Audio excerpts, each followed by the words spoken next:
Diawali dengan sebuah narasi yang menerangkan tentang sebuah penelitian tahun 1967, di mana ada seorang ilmuwan yang menciptakan mesin pembunuh yang sempurna. Eksperimen itu berhasil dan subjek yang berhasil tersebut dinamakan agen. Mereka para agen ini adalah manusia yang tidak memiliki rasa takut, emosi, dan penyesalan. Namun karena banyaknya korban yang berjatuhan, dan banyak oknum yang menyalahgunakan agen tersebut, sang ilmuwan merasa menyesal dan akhirnya dia menghancurkan semua penelitiannya. Si ilmuwan dan para agen tersebut menghilang entah kemana. Masalahnya, ada seorang pria bernama Antoine yang mencoba melakukan penelitian tersebut, dengan tujuan untuk menciptakan mesin pembunuh seperti agen, dan akan digunakan untuk kepentingan pribadinya. Karena dia selalu gagal, maka jalan satu-satunya adalah menanyakan kepada si ilmuwan, apa rahasia penelitian tersebut. Satu-satunya petunjuk untuk menemukan si ilmuwan adalah seorang gadis yang merupakan anak kandung si ilmuwan. Gadis tersebut bernama Katia. Untuk itu, Antoine menugaskan seorang pria bernama Del Riego untuk melacaknya, dan kisah akan dimulai dari sini.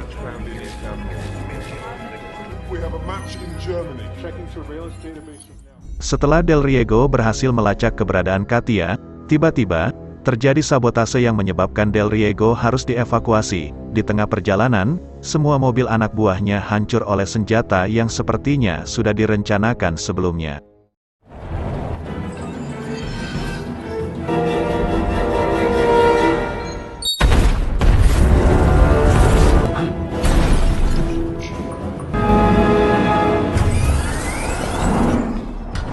Saat berhasil masuk bunker pribadinya, dia pun menyuruh operator untuk melihat situasi. Namun, tak diduga para operator itu sudah tewas, dan kedua anak buahnya pun tewas juga. Dan ternyata, itu dilakukan oleh seorang pria, dan orang itu adalah agen 47.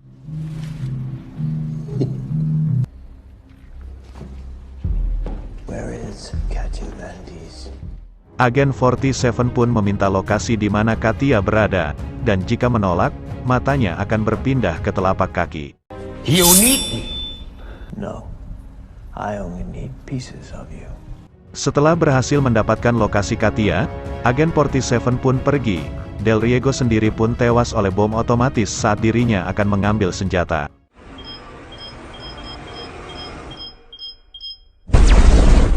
Dari situ, terjadi pertarungan jarak dekat antara agen 47 dengan anak buah Del Riego yang masih tersisa. Namun, mereka tewas dengan mudah. Dan inilah agen 47.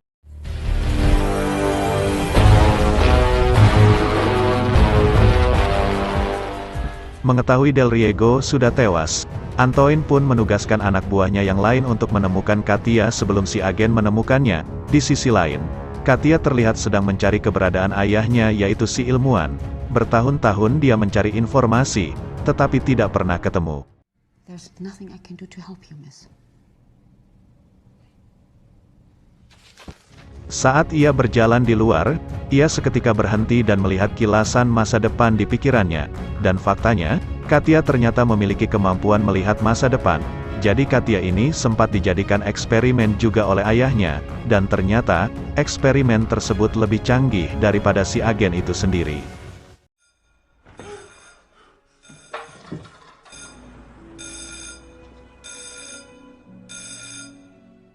Di sisi lain, agen 47 terlihat sedang memasuki kamar hotel untuk beristirahat. Terlihat dari tas yang ia bawa, isinya adalah berbagai macam senjata api yang nampak seperti senjata milik seorang profesional. Setelah melakukan identifikasi wajah secara otomatis, agen 47 pun memutuskan untuk beristirahat.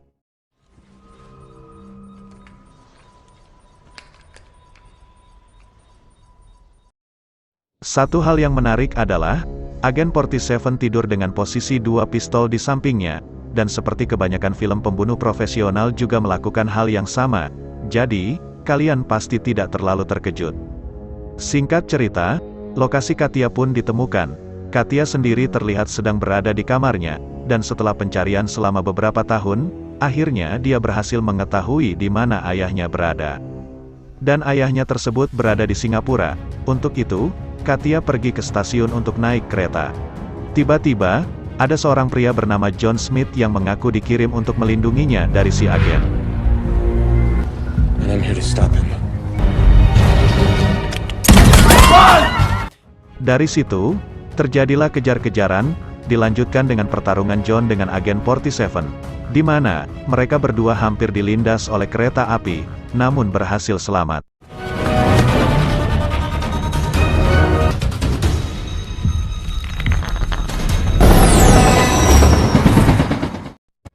Setelah berada di mobil, mereka pun memutuskan untuk kabur, namun agen 47 tidak menyerah begitu saja.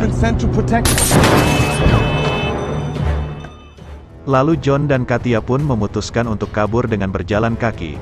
Di situ John bercerita bahwa dirinya bekerja pada salah satu perusahaan bernama Sindika Internasional, dan tugasnya adalah untuk melindungi Katia dari agen 47.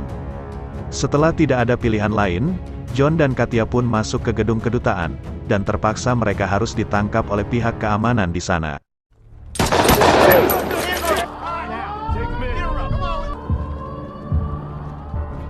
Di sana, Katia pun menjelaskan bahwa dirinya dikejar oleh seorang pria yang akan membunuhnya. Di sisi lain, agen 47 justru masuk ke gedung secara terang-terangan dan tanpa perlawanan. Setelah melewati metal detektor, pihak keamanan pun kaget bukan main saat melihat berbagai macam senjata profesional yang dia bawa.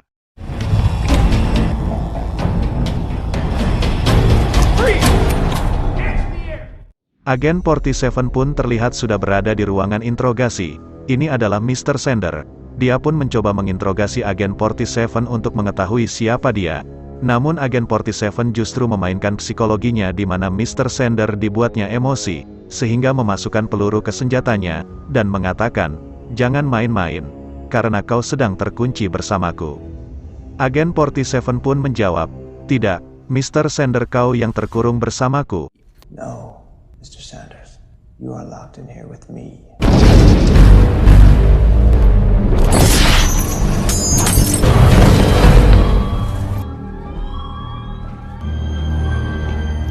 Di sisi lain, John dan Katia pun berhasil kabur. Si agen menyamar sebagai pihak keamanan dan berhasil lolos. Lalu dengan kemampuannya, si agen mencoba menembak Katia dari jarak jauh, dan beruntung hanya sedikit menyerempet lengan kirinya. I don't understand. Tiba di hotel, John pun menceritakan bahwa dia menemukan berkas-berkas ayahnya di kantornya dulu. Di situ tertulis bahwa ayahnya berhasil mengubah Katia sejak kecil dengan menyuntikkan serum khusus, yang ternyata, itulah penyebab Katia memiliki kemampuan untuk melihat masa depan walaupun hanya 2 menit. Tak lama, telepon pun berdering. Tiba-tiba, si agen masuk dan menembak John, dan Katia pun dipukul hingga pingsan, dan setelah sadar Katia pun sudah terikat di sebuah kursi. Disinilah fakta sebenarnya akan terungkap, bahwa si agen tidak bermaksud membunuh Katia, tetapi justru menyelamatkannya, karena ternyata John adalah utusan Antoine, yang seperti kita tahu dia ingin menggunakan Katia untuk menemukan ayahnya. Agen 47 pun memaksa kemampuannya untuk bisa meloloskan diri dari ikatan tersebut, dan di sana, sudah ada mesin pesawat yang siap menghancurkannya. Dalam keadaan terdesak, Katia pun akhirnya fokus, dan berhasil meloloskan ikatan tersebut dengan tepat waktu. That took you too long. What am I? You're the same as me, only better. Selesai dengan itu, mereka berdua pun dikepung oleh anak buah Antoine, dan yang mengejutkan, adalah John Smith ternyata masih hidup. Hello, Katya. I want you to know I'm a big fan of your work, 47. It's an honor to meet a legend.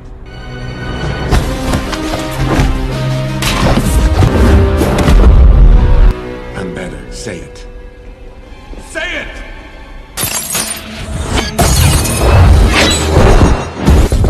Setelah berhasil lolos, agen 47 pun mengatakan bahwa John Smith adalah hasil percobaan dari perusahaan sindikat profesional, di mana tubuhnya dilapisi oleh titanium cair yang ditanam di bawah kulit, sehingga tubuhnya kebal terhadap peluru dan benda tajam.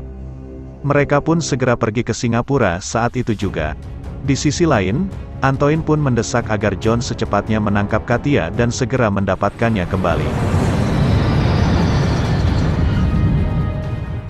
Setelah tiba di sana, akhirnya Katia pun bertemu dengan sang ayah untuk pertama kalinya setelah beberapa tahun tak bertemu. Di situ sang ayah mengungkapkan bahwa tujuan dia meninggalkannya untuk menghindarkan Katia dari bahaya. Tak lama muncullah anak buah Antoine, tetapi mereka berhasil selamat dengan sebuah mobil merah yang keren.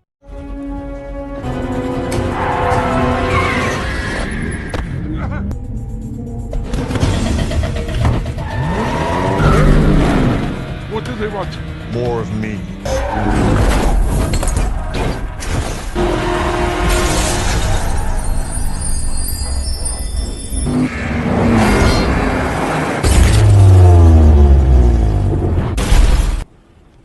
I want all units on station. We take them in the city.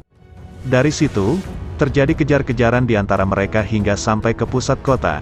Namun, para anak buah Antoine melepaskan kawat untuk mengikat mobil yang mereka kendarai, hingga mobilnya selip di tempat.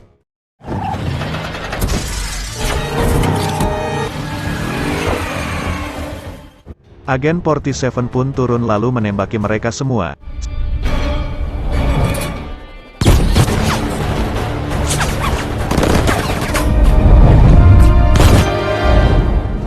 Saat akan kabur, sang ayah berhasil ditangkap dan dibawa ke markas Antoine.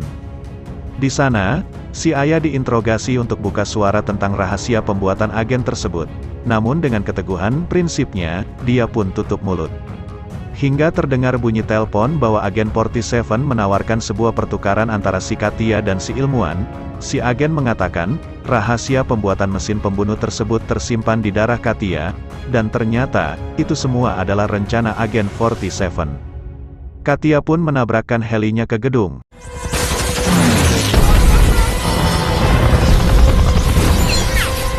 Saat Antoine akan diamankan, agen 47 terlihat sudah ada di sana. Kembali terjadi pertarungan antara John Smith dan si agen. Dengan tubuh titaniumnya, membuat si agen 47 kewalahan mengalahkannya. Namun ternyata, ada satu kelemahan si John yaitu listrik. Si agen pun membuat John Smith tersetrum dan tewas seketika.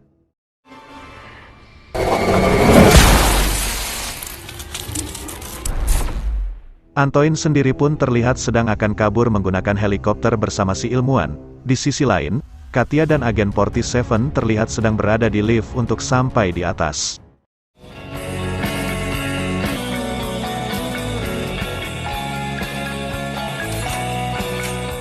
Saat sampai, mereka langsung menghabisi anak buah Antoine.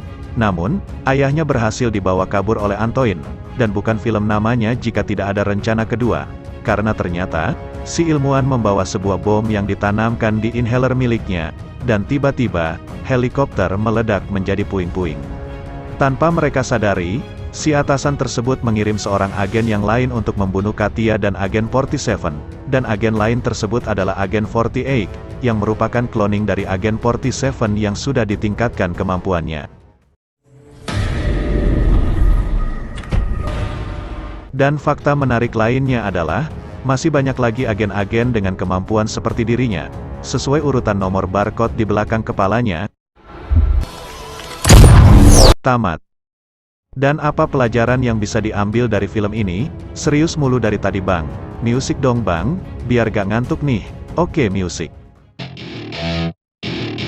Welcome to my party, we're just getting started. A life is a dream or a nightmare scarring. Hand me a drink cause I think I'm going all in. Get me a shrink who can catch me when I'm falling. Cover up my scars, flip the handlebars. Crashing in my car, wake up in a bar. I'll be a superstar, just on my avatar. This world is so bizarre.